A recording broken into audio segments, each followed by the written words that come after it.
Right right చెప్పండి.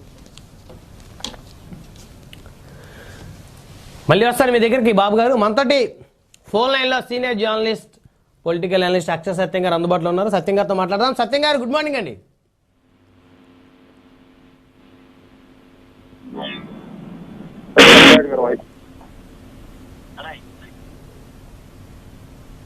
సత్యం గారు వినిపిస్తుందా నా వాయిస్ మీకు?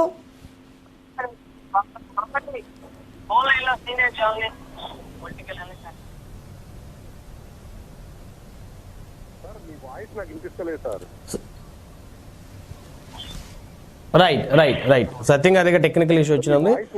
మనతోటి టీడీపీ నాయకులు పాలపర్తి సాయి శ్రావణ్ గారు ఉన్నారు. సాయి శ్రావణ్ గారితో మాట్లాడదాం. శ్రావణ్ గారు గుడ్ మార్నింగ్ అండి.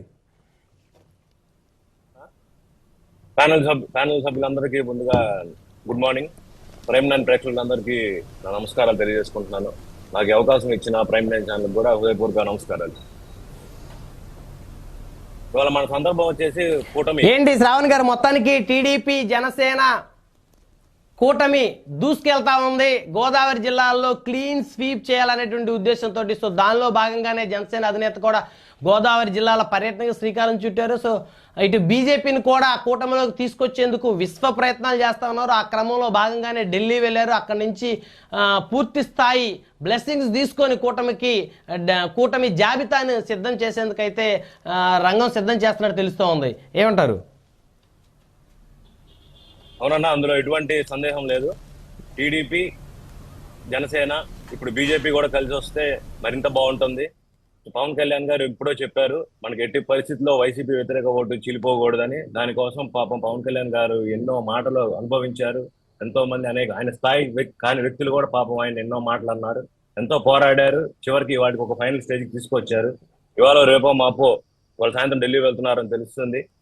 ఆ ఫైనల్ మీటింగ్ అయిన తర్వాత తొలి జాబితా మేబీ ఒక వారం 10 రోజుల లోపే వస్తుందని, అన్ని కులాల వారికి సముచిత స్థానాలు ఉంటాయని, ఎటువంటి ఇబ్బంది లేకుండా అందరినీ అన్ని సోషల్ ఇంజనీరింగ్ అన్ని ఈక్వేషన్స్ మీద చేసుకొని మంచి లిస్టుతో బయటకు వస్తే అది చూడగానే వైసీపీ వాళ్ళకి ఆల్రెడీ వాళ్ళు 3/4 ఇదైపోయారు. ఎప్పుడెప్పుడు ఓడిపోతారా అని ఉన్నారు. ఇంక ఈ లిస్టు కూడా చూసిన తర్వాత ఇంకా పూర్తి స్థాయిలో వెనక్కి తగ్గుతారు. అలా ఈ లిస్టు ఉండబోతుంది. బీజేపీ కూడా వస్తే ఈ రెండు కూటమిలతో పాటు బీజేపీ కూడా ఉంటే మనకి మరింత బలం చేకూరుతుంది. రాష్ట్ర భవిష్యత్తు బాగుంటుంది. మనకు కూడా బీజేపీ వాళ్ళ బ్లెస్సింగ్స్ ఉంటే స్టేట్ డెవలప్ చేసుకోవచ్చు. చాలా మంది యువతకి ఇక్కడ ఉద్యోగాలు లేక అనేక రాష్ట్రాలు పారిపోతున్న విషయం మీకు తెలిసిందే. ఇక్కడ చదువుకుంటున్నారు, పక్కెళ్ళిపోతున్నారు. సో ఈ కూటమి మీద కంపల్సరీ గవర్నమెంట్ ఫామ్ అవుతుంది. ఫామ్ అవ్వగానే ముందైతే ఏదైతే లిస్టు వస్తుందో లిస్టు చూడగానే వైసీపీ వాళ్ళకైతే వణుకు పుడుతుంది అన్న విషయం నేను కొంత స్పష్టంగా తెలియజేసుకుంటున్నాను. ఇటు సీట్లు ఎలా పంచుకుంటారనేది పార్టీ వాళ్ళందరూ పెద్దలు కూర్చొని వాళ్ళు నిర్ణయం చేసుకుంటారు. ఇందులో ఒకళ్ళు తక్కువ ఒకళ్ళు ఎక్కువ అనే ఉండదు. అందరూ వారి వారి స్థానాల్లో ఎటువంటి ఇబ్బంది లేకుండా అందరూ హ్యాపీగా చేసుకుంటారని మేము భావిస్తున్నాం అన్న.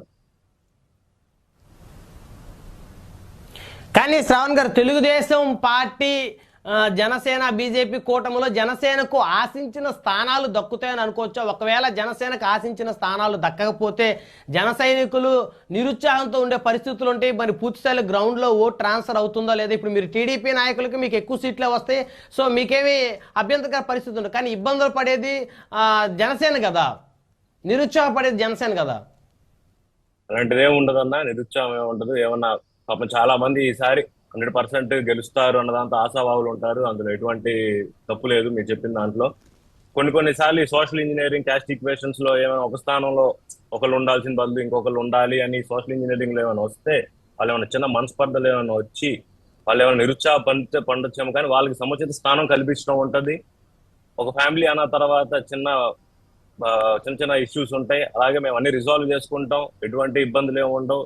కంపల్సరీ సీనియర్లకు కానీ కొత్తగా వచ్చిన యంగ్స్టర్స్ కానీ అందరికీ సముచిత స్థానాలు ఉంటాయి. వాళ్ళు ఆశిస్తున్న సీట్లు ఉంటాయి. అందులో ఎటువంటి ఇబ్బంది ఉంటుందన్న. ఒకవేళ ఏమన్నా ఈ సోషల్ ఇంజనీరింగ్ లో సీట్లు ఇవ్వలే పరిస్థితి వచ్చినా వాళ్ళకి సముచిత స్థానం ఉంటుంది, వాళ్ళకి గౌరవం ఉంటుంది, మర్యాదలు ఉంటాయి. అలాంటి పెట్టుకోవాల్సిన అవసరమే లేదు. చాలా ఆ విషయంలో బాబు గారు కానీ, లోకేష్ అన్న కానీ, పవన్ గారు కానీ చాలా క్లియర్ గా ఉన్నారు.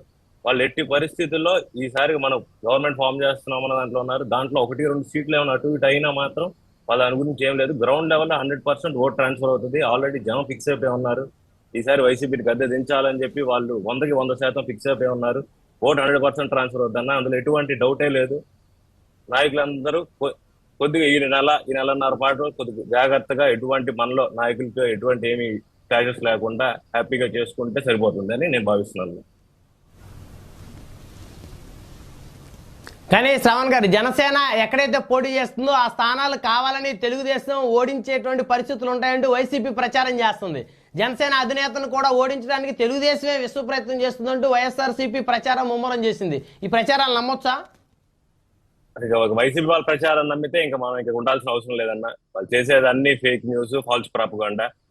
ఫస్ట్ నుంచి వాళ్ళు ఏం చెప్పుకొచ్చారు, మీరు ఒంటరిగా వస్తున్నారా అని రెచ్చగొట్టారు. వాళ్ళకి ఎట్టి పరిస్థితుల్లో టీడీపీ జనసేన కలవడం ఇష్టం లేదు, కలిస్తే వాళ్ళు ఓడిపోతారని వాళ్ళకి 200% క్లారిటీ ఉంది. ఫస్ట్ కొద్ది రోజులంతా ఆ మైండ్ గేమ్ ఆడారు. మీరు సింగిల్ గా రండి, మీరు 170 స్థానాల్లో పోటీ చేస్తున్నారా, మీ పేర్లు చెప్పండి, ఇలా చేశారు. ఇప్పుడు మీ కూటమిలోకి వచ్చిన తర్వాత ఇలాగ ప్రచారం చేస్తున్నారు, టీడీపీ వాళ్ళే మిమ్మల్ని ఓడిస్తారని. టీడీపీ వాళ్ళు ఎందుకు ఓడిస్తారన్న? మేము టీడీపీ వాళ్ళు కలిసి ఓడిస్తే వాళ్ళు జన సైనికులు ఉన్న స్థానంలో వాళ్ళు టీడీపీ వాళ్ళని ఓడించరా అన్న? ఇంత చిన్న లాజిక్ ఎలా మిస్ అవుతున్నారు? ఒత్తులో భాగంగా ఒకరు కలిసి పని చేసుకుంటాము, ఒకరు కలిసి పని చేసుకుంటాము, ఒక అండర్స్టాండింగ్ తో వెళ్తాం. ఏమన్నా చిన్న చిన్న ఇష్యూస్ ఉంటే నాయకులు ఉన్నారు, వాళ్ళు మమ్మల్ని కూర్చోబెట్టి రిజాల్వ్ చేస్తారు.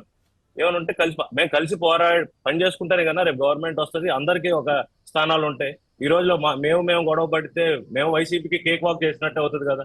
మీరు చూస్తే మన 150 సీట్లు వచ్చినాయి అంటున్నారు, 151.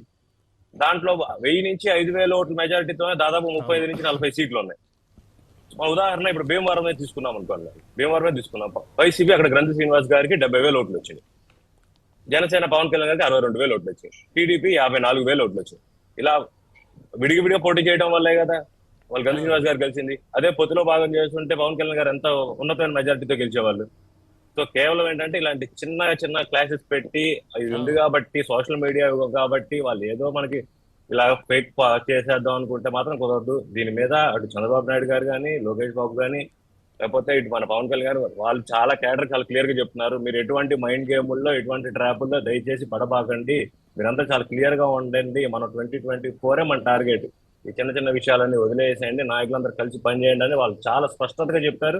మాకు కూడా అందరికి అలాంటి ఆదేశాలే ఇచ్చారు. ఎక్కడెక్కడ ఏమైనా ఉన్నా 1-2 సార్లు కూర్చొని మాట్లాడుకోండి, రిజాల్వ్ చేసుకోండి, ఎటువంటి ఈగోలు వద్దు, ఏమవుతుంది, మనం కలిసి పని చేయాలి, మన రాష్ట్ర భవిష్యత్తు బాగుండాలి, ఆంధ్రాలో సగటు మనిషి ఆంధ్రాలో బతకాలి అనుకుంటే ఈసారి 2024లో మన కూటమి ప్రభుత్వం రావాలి, లేకపోతే ఇక రాష్ట్రం వదిలేసి పారిపోవాల్సిన పరిస్థితి. సో ఇటువంటి ఫేక్ న్యూస్, ఫాల్స్ నమ్మాల్సిన అవసరం లేదు. రాష్ట్రానికి ఏం అన్యాయం జరిగింది శ్రావణ్ గారు? ఇప్పుడేం రాష్ట్రానికి మంచి జరగట్లేదా? సంక్షేమ పథకాలు అందట్లేదా? ప్రజలు ప్రశాంతంగా ఉండటం లేదా? ఇప్పుడు ఏం జరిగింది? ఇంకా సంక్షేమ పథకాలు ఇస్తున్నారా అంటే ఇస్తున్నారు, బాగుంది. మరి డెవలప్మెంట్ పరిస్థితి ఏంటన్నయ్య? మీకు ఒక చిన్న ఉదాహరణ చెప్పాలి. ఇప్పుడు రాష్ట్రానికి ఏమి కాలేదా అని మీరంటే, ఒక 20 days బ్యాక్ మా ఇంట్లో ఒక చిన్న ఫంక్షన్ ఉంటే ఒక ప్రముఖమైన ఇండస్ట్రియలిస్ట్ గాని రమ్మని ఇన్వైట్ చేయడం జరిగింది, రమ్మని అడగడం జరిగింది. మన అపాయింట్మెంట్ వరకు కూడా కొద్దిగా కష్టపరిచి ఆయన ఏదో మా ఫ్యామిలీ మీద ఉన్న ఇష్టంతో ఆయన రావడం జరిగింది. గన్నవరం వరకు ఫ్లైట్ లో వచ్చారు సార్, బాగుంది. గన్నవరం నుంచి మాది గుంటూరు కాబట్టి గుంటూరుకి బై రోడ్ రావాలి. సార్ వచ్చారు, వచ్చిన దగ్గర నుంచి ఫంక్షన్ అటెండ్ అయ్యారు, 10 నిమిషాలు లంచ్ చేశారు. కొంచెం అనీజీగా ఉన్నారు. ఏంటి సార్ అని 2-3 సార్లు అడిగాను, సార్ ఏమి స్పందించలా. సరే ఏమైనా ఆయనకుంటే బిజినెస్ టెన్షన్స్ ఏమో అనుకున్నాను. సరే తిరిగి మళ్ళీ సార్ వెళ్ళిపోయిన తర్వాత చిన్న మెసేజ్ పెట్టారు, ఏంటమ్మా రోడ్లు అలా ఉన్నాయి, గన్నవరం నుంచి గుంటూరు వచ్చేపాటికి నాకంతా ఉక్కిరి బిక్కిరి అయిపోయాను మనిషిని, ఆ గతుకులు ఏంటి, ఆ గుంటూరులో మీ రోడ్లు ఏంటి, దయచేసి ఇంకోసారి ఎప్పుడైనా ఉంటే మనం హైదరాబాద్ లో కలుద్దాము, నువ్వు నన్ను మోహాటం పెట్టి గుంటూరు పిలిపించావు అన్నారు. ఇంకా నన్ను ఏం చెప్పంటారు సార్? డెవలప్మెంట్ కావాలి కదా సార్. ఈ రోజు పథకాలు ఒకటే మనం చూసుకుంటే, పథకాలు రేపు మా ప్రభుత్వం వచ్చినా పథకాలు ఉంటాయి, మా ప్రభుత్వంలో లేని కొత్త పథకాలు ఏమి కాదు కదా ఇవి. ఇంకా మా గవర్నమెంట్ లో ఉన్న చాలా పథకాలు తీసేసి మీరు చెప్పిన సమస్య ఏదో రోడ్లన్నీ కూడా చంద్రబాబు నాయుడు గారు ముఖ్యమంత్రిగా ఉన్నప్పుడు వేసిన రోడ్లు, అవన్నీ నాసి రకం రోడ్లు కాబట్టి ఆ తొందరగా రోడ్లు పాడైపోయినాయి అనేది వైసీపీ వాళ్ళ అభిప్రాయం, వాళ్ళ వాదన. సరే సార్ వాదన. మరి ఇప్పుడు వేయచ్చుగా రోడ్లు, 5 ఏళ్ళు ఉన్నారుగా, వీళ్ళు వేయచ్చుగా సార్, మంచి రోడ్లు వేసి చూపించచ్చు కదా. మాకు ఉన్నారు కదా ఇక్కడ ఎమ్మెల్యేలు ఉన్నారు, పెద్ద ఎమ్మెల్సీలు ఉన్నారు, ఇక్కడ వేసి చూపిస్తాయి కదా. అలాగే గుంటూరు ప్రాంతాలు కదా, ఎక్కడికి వెళ్ళినా అసలు మీరు ఇంకా వేరే చోట్ల కింద అసలు రోడ్ల డెవలప్మెంట్ లేదు. మనకి అసలు ఇన్ఫ్రాస్ట్రక్చర్ ఎక్కడుంది సార్ మన రాష్ట్రంలో? ఉద్యోగాలు ఎక్కడున్నాయి మనకి? చదువుకున్న యువత అంతా ఇక్కడ గ్రాడ్యుయేషన్ చేసిన యువత అంతా కానీ అంతా పక్క రాష్ట్రాలకు వెళ్ళిపోతున్నారు. పొద్దున్న లెగిస్తే హైదరాబాద్, చెన్నై లేదా బెంగళూరు. వాళ్ళు ఎప్పుడు సార్ మన ఊర్లో పని చేసుకునేది? వాళ్ళ ఫ్యామిలీకి దూరంగా ఉండాల్సిందని ఎల్లప్పుడు. మన కంపెనీ ఉందా సార్? మన ఎంఓయూ అని 13 లక్షల కోట్లు అన్నారు. ఏ సార్ ఒక్క కంపెనీ అయినా మనం అక్కడ చూసామా సార్ కనీసం? స్టేట్ డెవలప్ ఎక్కడ అయింది సార్? ఈ 5 ఏళ్ళు నాకు తెలిసి అయితే ఎక్కడ అవ్వలేదు సార్ స్టేట్. కనీసం డెవలప్మెంట్ విషయం పక్కన పెట్టే ముందు బేసిక్ ఎమ్యూనిటీస్, రోడ్స్ కావాలి కదా సార్, ట్రాన్స్పోర్ట్, బేసిక్ ఎమ్యూనిటీస్. మనం ఏం ఇంద్ర భవనాలు కట్టండి మాకు అని అడగట్లేదు సార్. బేసిక్ రోడ్స్ బాగుంటే ట్రాన్స్పోర్టేషన్ బాగుంటుంది. ట్రాన్స్పోర్ట్ బండ్ బాగుంటే ఎక్కడైనా లాజిస్టిక్స్ లో ₹1 తగ్గుద్ది, బిజినెస్ డెవలప్ అవుతాయి. మినిమం ఎమ్యూనిటీస్ కూడా లేవు సార్ మనకి. డెవలప్మెంట్ అనేది సున్నా నేను చెప్పగలిగేది. సో టీడీపీ జనసేన ప్రభుత్వం వస్తే డెవలప్మెంట్ జరిగిద్ది అనుకోవచ్చా? 100కి 100% జరుగుతుంది సార్. అందులో ఎటువంటి డౌట్ పడాల్సిన అవసరమే లేదు. మళ్ళీ మనకి హ్యాపీగా మన రాజధాని ఉంటుంది. ఇప్పుడు ఎక్కడికైనా వెళ్తే మీరు చూస్తున్నారు, మనకి రాజధాని లేదని మన అంతా హేళన చేస్తున్నారు. ఢిల్లీ వరకు వెళ్ళినా మనల్ని అందరూ హేళన చేసేవాళ్ళే, మీ రాజధాని ఎక్కడ? ఏ సోషల్ ఫారమ్స్ లో చూసినా ఆంధ్ర వాళ్ళంటే మీరు ఏదైనా అడగండి, వాళ్ళ రాజధాని విషయం మాత్రం అడగద్దు అంటున్నారు మనల్ని. ఖచ్చితంగా కూటమి వచ్చిన తర్వాత ఒక పర్టికులర్ రాజధాని ఉంటుంది, డెవలప్మెంట్స్ ఉంటాయి, ఐటీ సెక్టార్ వస్తుంది, మనకి చాలా మ్యానుఫ్యాక్చరింగ్ యూనిట్స్ వస్తాయి, ఎంఎస్ఎంఈ యూనిట్స్ వస్తాయి. అందులో ఇబ్బంది లేదు. ఇక్కడే ఉత్పత్తి, జాబులు వస్తాయి. మనం వేరే రాష్ట్రాలకు పరిగెత్తాల్సిన అవసరం లేదు. మనమే ఇక్కడ ఉండి ఎన్నో ఇండస్ట్రీస్ పెట్టుకొని 10 మందికి జాబులు ఇచ్చే పరిస్థితిలోకి వస్తాం సార్. అందులో ఎటువంటి డౌటే లేదు సార్. మనం ఇంకా దయచేసి పక్క రాష్ట్రాలకు పరిగెత్తాల్సిన అవసరం ఉండదు. దయచేసి యువత కూడా అందరూ అర్థం చేసుకొని మనం ఈసారి 2024లో టీడీపీ జనసేన కూటమిని గెలిపించుకుంటే మన భవిష్యత్తు బాగుంటది, మన నెక్స్ట్ జనరేషన్స్ కూడా బాగుంటుందని నేను తెలియజేసుకుంటున్నాను సార్. రైట్.